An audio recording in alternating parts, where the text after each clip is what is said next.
जब हम global future की बात कर रहे हैं तो ह्यूमन सेंट्रिक अप्रोच सर्वप्रथम होनी चाहिए। डिजिटाल सार्वजनीन भित्तिभूमि प्रतिबंधक न होई एक सेतु हेबा उचित बोली प्रधानमंत्री नरेंद्र मोदी कहिसंती। जातिसंघर साधारण परिषद बैठक में भविष्यतर शिखर बैठक में उद्बोधन देई श्री मोदी कहिसंती समग्र विश्व कल्याण पई भारत यार डिजिटाल सार्वजनीन भित्तिभूमि को प्रदान करने लगी प्रस्तुत अछि। से आहुरी कहिसंती प्रजुक्तिर सुरक्षित एवं दायित्व संपन्न उपयोग तथा संतुलित नियंत्रणर गुरुत्वपूर्ण आवश्यकता रही। विश्व एभली वैश्विक डिजिटाल शासन चाहूँगी जो सार्वभौमत्व एवं अखंडता अक्षुण्ण रही पारिबो।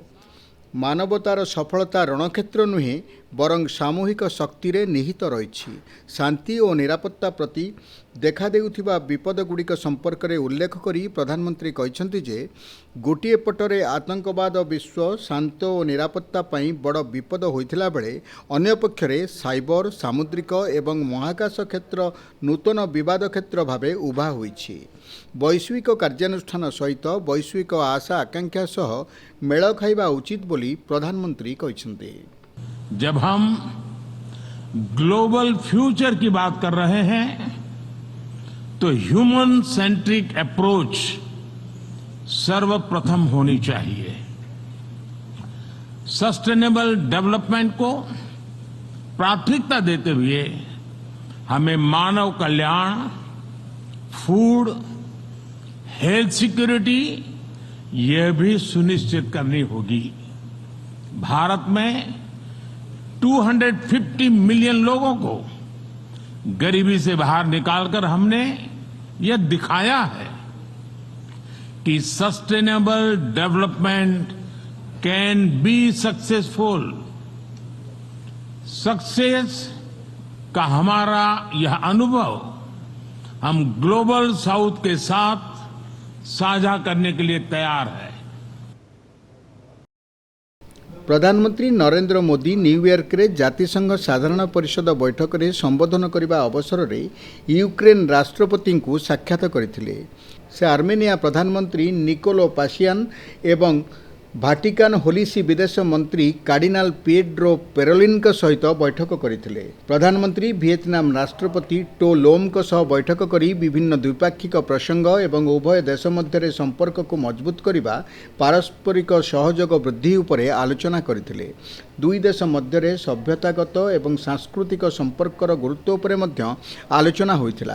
प्रधानमंत्री वियतनाम रे चलित मासरे होइतिबा भयंकर बात्यारे क्षयक्षति को नहीं भारतर सहानुभूति और समर्थन व्यक्त करथिले। प्रधानमंत्री नरेंद्र मोदी को अमेरिका गस्त बेस सफल होइछि बोली विदेश सचिव विक्रम मिश्री कहिसंती।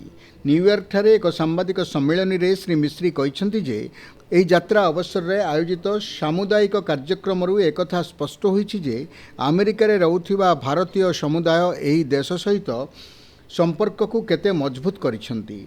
विदेश सचिव आहुरी कहिसंती जे भारतरु आसी उभय देश मध्य एक सुदृढ़ सेतु पलटिछंती एवं प्रधानमंत्री मोदी एहाकु गुरुत्वपूर्ण भावे वर्णना करिसंती।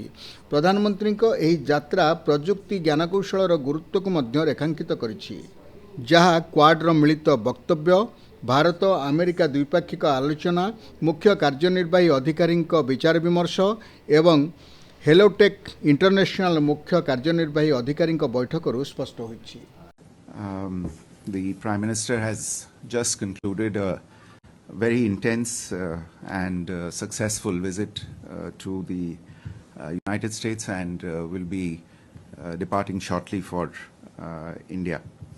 Now, we had kept you posted on the various elements of his program through yesterday and today as well. I think yesterday there were press releases issued on all elements of his program, the community event in Long Island, the tech roundtable that had been organized by the MIT School of Engineering, the bilateral meetings that he had yesterday with the Prime Minister of Nepal, the Crown Prince of Kuwait and the President of Palestine. Prime Minister also had a meeting yesterday with the CEO of Holtec International, an Indian American, Mr. Krishna Singh. Very useful meeting.